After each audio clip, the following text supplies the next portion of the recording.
जय हिंद दोस्तों, स्वागत है आपका राहुल अकेडमी पर।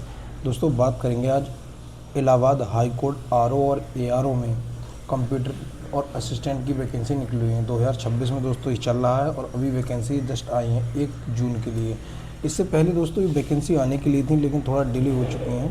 लेकिन इससे कोई फ़र्क नहीं पड़ता, उन लोगों के लिए ज़्यादा अपॉर्चुनिटी है जो लोग तैयारी कर रहे हैं, क्योंकि उनकी तैयारी दोस्तों ज़्यादा बेटर हो सकती है। तो ये टोटल दोस्तों 543 पोस्टों पर वैकेंसी हैं। ठीक है दोस्तों, 543 पोस्टों पर ही वैकेंसी आई हुई है, जिसमें मैं आपको बताऊंगा आरओ में कितनी वैकेंसी हैं, एआरओ में कितनी वैकेंसी हैं और सीए यानी कंप्यूटर असिस्टेंट में कितनी वैकेंसी हैं। ठीक है दोस्तों, तो आगे हम बात कर लेते हैं।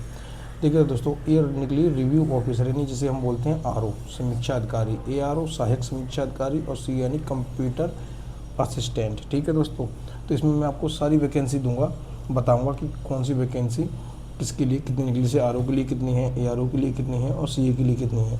दोस्तों जो पिछली बार आई हुई थी ना तो वो दोस्तों आरओ और एआरओ के लिए थी। इस बार कंप्यूटर असिस्टेंट का पद जोड़ दिया गया है।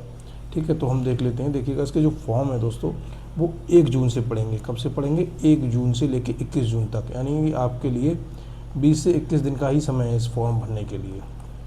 ठीक है, और दोस्तों जो लोग EWS आते हैं यानी कि इकोनॉमिकली वीकर सेक्शन, तो इसमें जो EWS है दोस्तों वो आपका किसका चलेगा? राज्य का चलेगा। ठीक है, किसका चलेगा? राज्य का चलेगा। तो वो अगर आती हैं EWS से, उनके लिए फ़ीस भी मैं आपको बताऊंगा, क्योंकि इसमें दोस्तों फीस का भी थोड़ा सा डिफरेंस है।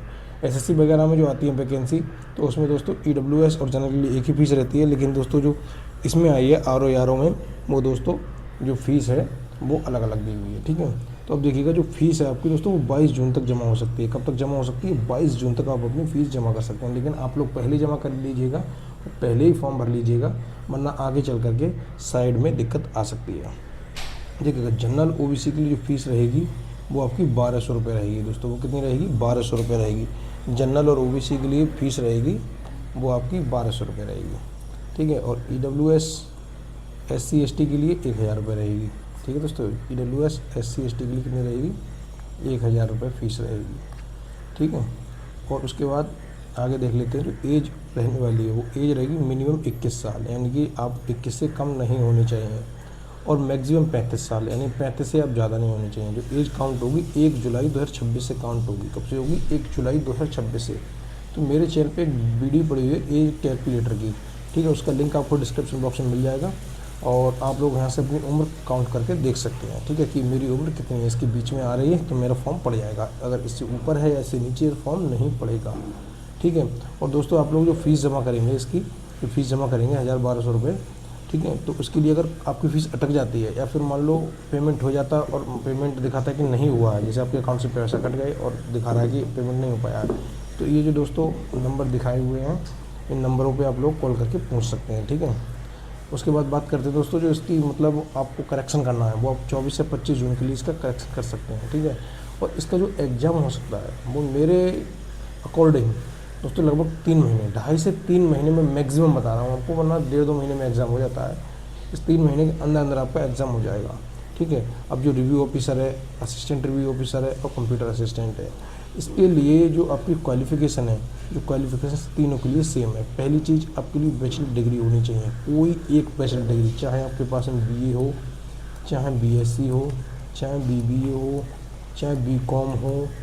ठीक है, चाहे दोस्तों BTech हो, मतलब कोई सी भी एक ऐसी डिग्री जो ग्रेजुएशन के अंतर्गत आती है। ठीक है, इस लॉ का मतलब ये मत समझ लेना कि इसमें लॉ मांगा हुआ है, मतलब जो भारत के संविधान के द्वारा एक मान्यता प्राप्त विश्वविद्यालय से हो। ठीक है, बैचलर डिग्री, उसके बाद में O लेवल का सर्टिफिकेट, एंड का मतलब होता है और ये चीज़ आपको चाहिए यानी प्लस का निशान। ठीक है, या तो O लेवल का सर्टिफिकेट हो, या फिर दोस्तों वो भी O लेवल का सर्टिफिकेट हो NIET, ठीक है, NIELET से, या फिर DOEACC से, इससे मान्यता प्राप्त होना चाहिए। ठीक है, या फिर दोस्तों कंप्यूटर का सर्टिफिकेट यानी होना चाहिए CCC का, मतलब या और का मतलब होता है या दोस्तों, या तो O लेवल का हो या फिर कंप्यूटर का सर्टिफिकेट हो CCC का। ठीक है दोस्तों, ये चीज़ होनी चाहिए। ठीक है, ये चीज़ें रिव्यू ऑफिसर और असिस्टेंट रिव्यू ऑफिसर के लिए और कंप्यूटर असिस्टेंट तीनों के लिए होनी चाहिए। ठीक है दोस्तों, उसके बाद में आपके लिए मांगी गई है 25 WPM की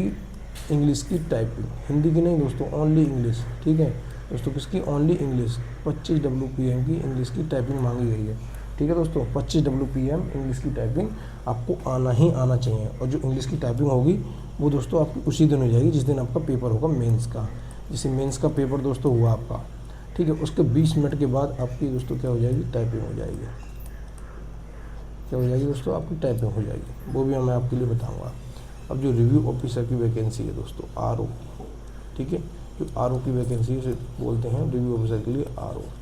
इसमें 138 वैकेंसी आई हुई हैं। कितनी वैकेंसी हैं, 138। Minimum vacancy to fill direct recruitment, यानी कि डायरेक्ट वैकेंसी है ये। कितनी है, 138। ठीक है, जो लेवल 8 की वैकेंसी है दोस्तों, ये लेवल 8 की वैकेंसी है। इसमें जो आपकी सैलरी रहेगी वो 47,000 से आपको बेसिक पे रहेगा। ठीक है, 47,600 से बेसिक पे और 1,51,000 के बीच में दोस्तों आगे के लिए बढ़ता रहता है। इसका चार्ट मैं आगे आपको दिखा सकता हूँ अगर आप लोग कमेंट करेंगे तब। ठीक है, और जो इसेंशियल क्वालिफिकेशन है इसके लिए वो दोस्तों मैं बता चुका हूँ, सेम ही आपकी इसेंशियल क्वालिफिकेशन है ये।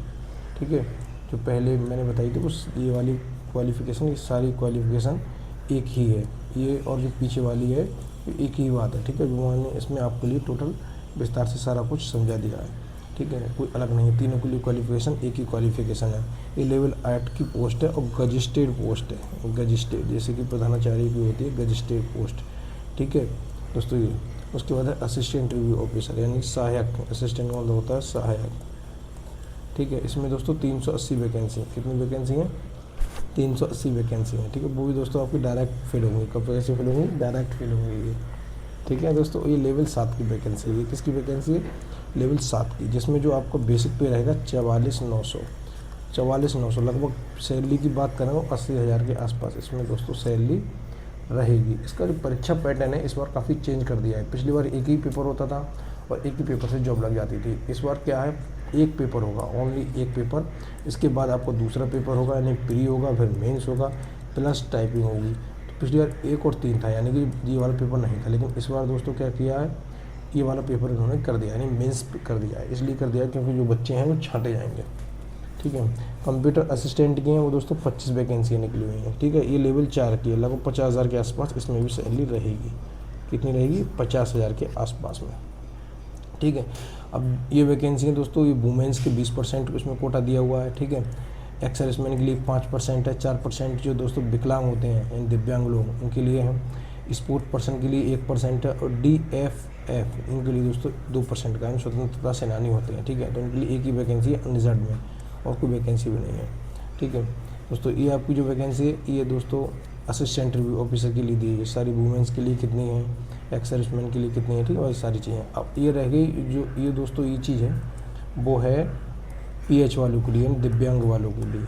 ठीक है, अब लोकोमोटिव डिसेबिलिटी, ठीक है, विजुअल इम्प्रूवमेंट, ठीक है, और हेयरिंग इम्प्रूवमेंट, ये दोस्तों सारे कौन होते हैं, सारे होते हैं आपके विकलांग लोग, दिव्यांग लोग। जैसे लोको मोटर डिसेबिलिटी, जिसके दोनों पैर बेकार हों उसे बोलते हैं लोकोमोटिव डिसेबिलिटी। ठीक है दोस्तों, तो ये जो सारी चीज़ें ना मैं आपको बता सकता हूँ, एक एक फ़ोटो दिखा सकता हूँ उसका। अगर आप लोग इसका सही कमेंट करते हैं तो आपको ये सारी चीज़ें बता दूंगा कि इसे दिव्यांग, इसमें कौन कौन से दिव्यांग फॉर्म भर सकते हैं, कौन से दिव्यांग फॉर्म नहीं भर सकते हैं।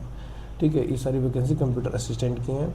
वुमेंस के कितना % है, ठीक है, एक्स सर्विसमैन का कितना है, दिव्यांग का कितना है, सारी कुछ आप लोग एक बार से देख लीजिएगा वीडियो को पोस्ट करने के बाद। ठीक है दोस्तों, इसमें जो प्री पेपर होगा, जो प्री दोस्तों ओनली क्वालिफाई है, इसमें नो नेगेटिव मार्किंग है और नो मिनिमम मार्क है, मतलब ओनली क्वालिफाई करना है। जैसे मान लीजिए कट ऑफ होगी 30 100 में से, तो जो 30 वाले ही सिलेक्ट होंगे, इनके 29 में सिलेक्ट नहीं होंगे। तो दोस्तों ये ओनली क्वालिफाइंग है, जिसमें जो इसके जो वैकेंसी है, वैकेंसी का 7 गुना। ठीक है दोस्तों, वैकेंसी का 7 गुना, 500 कुछ वैकेंसी आए तो 500 का 7 गुना 3500 ही बच्चे मेंस देंगे। क्या देंगे, मेंस देंगे, मेंस और कंप्यूटर की टाइपिंग, मेंस और कंप्यूटर की टाइपिंग देंगे। कितने, 3500 बच्चे, 3500 बच्चे हैं ये दोस्तों आपको क्या देंगे, मेंस देंगे, कंप्यूटर की टाइपिंग। ठीक है, मेंस और कंप्यूटर की टाइपिंग दोनों देंगे। लेकिन जो प्री है, प्री में क्या क्या आएगा, प्री तो हर कोई पास कर सकता है, क्योंकि प्री में ज़्यादा कुछ है नहीं, प्री तो पिछला वाला ही है सेम, इसमें कुछ भी चेंज नहीं हुआ है। जनरल साइंस आएगी। ठीक है दोस्तों, जनरल साइंस है history of India, India national movement, India polity, India agriculture. ठीक है दोस्तों, कई सारे हैं, आप लोग इसे देख सकते हैं वीडियो को रोक करके, इसका स्क्रीनशॉट भी ले सकते हैं। लेकिन इसमें 3 घंटे का समय मिलेगा और 180 मिनट को ही 3 घंटे में बोलते हैं, और क्वेश्चन आएंगे दोस्तों आपके 200 ही नंबर का होगा ये दोस्तों। इसमें ओनली क्वालिफाइंग है दोस्तों, क्या चाहिए ओनली दोस्तों, क्वालिफाइंग है, ठीक है, क्वालिफाइंग। उसके बाद होगा मेंस। अब मेंस में दोस्तों क्या है, 150 नंबर का मेंस कर दिया है, 2 घंटे का ये दोस्तों आपके लिए इसमें समय मिलेगा, ठीक है। अब इसमें ऐसे राइटिंग दे दी है इंग्लिश में, ठीक है, आपको लिखना है 200 वर्ड की और 30 नंबर का, यानी 30 नंबर का आपके लिए करना होगा। अब क्या लिखा हुआ है, 7 times of the candidate against total number of vacancies each category, her category के 7 गुने बच्चों के लिए सेकंड स्टेज के लिए बुलाया जाएगा, ठीक है। उसके बाद प्रीसीज इंग्लिश राइटिंग होगी, यानी कि 30 नंबर का ये दे दिया। ट्रांसलेट आएगा इंग्लिश टू हिंदी, ये 25 नंबर का। ट्रांसलेट हिंदी टू इंग्लिश, ये भी 25 नंबर का। और कॉम्प्रिहेंजन इंग्लिश इन 40 नंबर का। इंग्लिश का अगर वेटेज देखा जाए तो 40 नंबर का ये दोस्तों, 30 नंबर का ये, ठीक है दोस्तों, 30 नंबर का ये हो गया। और प्रीसीज रिटन टू इंग्लिश, यानी तो पूरा पेपर ही अगर देखा जाए तो ये इंग्लिश का ही है। किसका है, इंग्लिश का ही है। जो दोस्तों 150 नंबर आपके किसके होंगे, इंग्लिश के होंगे, ठीक है। इसमें जो कट ऑफ आपकी लगेगी, जो कट ऑफ बनेगी 150 नंबर तो दोस्तों ये वाले सेकंड पेपर के, 150 नंबर तो आपके सेकंड पेपर के। और दोस्तों 50 नंबर जो होंगे आपके कंप्यूटर के। 200 में से जो ज़्यादा मार्क्स करेगा, जो 200 में से ज़्यादा मार्क्स लेके आएगा उसका ही इसमें सिलेक्शन होगा। यानी सेकंड पेपर आपका पूरा इंग्लिश का है, यानी कि इजीली कहा जाए तो इसमें जो इंग्लिश पर ही सिलेक्शन है, ना कि जीएस पर, ठीक है दोस्तों। और जो आपका जो पेपर सेकंड होगा वो आपका प्री क्वालिफाई करने के बाद सेकंड होगा। और जो थर्ड पेपर होगा कंप्यूटर का 50 मार्क्स का, जिसमें आपको 20 मिनट का समय दिया जाएगा। 35 WP यानी 35 वर्ड प्रति मिनट मांगा हुआ है वो दोस्तों, उसके लिए आपको 20 मिनट का बीच में समय मिलेगा। जैसे आपने सेकंड पेपर दे दिया, उसके बाद आपके लिए 20 मिनट का रेस्ट, फिर उसके बाद थर्ड पेपर शुरू उसी दिन, ठीक है दोस्तों। ये आपका रहा कंप्यूटर का जो टेस्ट होगा, उसमें मिस्टेक के लिए से 10 वर्ड आपके, मान लो मिस्टेक कर दिया आपने, 10 वर्डों की मिस्टेक करी। वर्ड मतलब ABCD एक वर्ड हो गया, ना कि दोस्तों ये एक वर्ड हो गया, ये लिखा हुआ है, ये दोस्तों एक वर्ड नहीं, 10 वर्ड की बात हो रही है, ठीक है, अक्षरों की। तो उसमें आपकी एक गिनती काउंट होगी इस तरीके से। फ़ोटो जो आपको लगाना है, पहले आपको नाम लिखना है, उसके नीचे दोस्तों अपने जिस तारीख को आपने फ़ोटो खिंचवाया है उस तारीख लिखना है। 3 महीने से पुराना फ़ोटो नहीं होना चाहिए, 3 महीने से पुराना हुआ तो रिजेक्ट हो जाएगा। इसी तरीके से गर्ल्स को लगाना है, इसी तरीके से बॉयज़ को भी लगाना है, ठीक है। फ़ोटो कितना की भी चाहिए, सारी चीज़ें आपको लिखी हुई हैं। आप लोग इसके लिए एक बार वीडियो को पॉज करने के बाद पढ़ सकते हैं, ठीक है। फ़ोटो इस तरीके से लगेगा, ठीक है दोस्तों। ये फ़ोटो लगा हुआ है, ये आपके लेफ़्ट हैंड का थंब लगा हुआ है।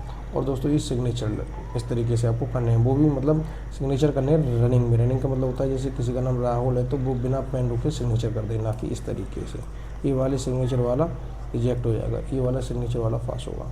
और ये लाइव फ़ोटो होगा, लाइव फ़ोटो आपको तुरंत हैंड टू हैंड खींचेगा, ठीक है दोस्तों। अगर वीडियो पसंद आई हो तो ज़रूर चैनल को लाइक से सब्सक्राइब कीजिएगा। और कोई आपको दोस्तों सवाल हो तो ज़रूर कमेंट कीजिएगा, आपका उत्तर ज़रूर दिया जाएगा। थैंक यू दोस्तों।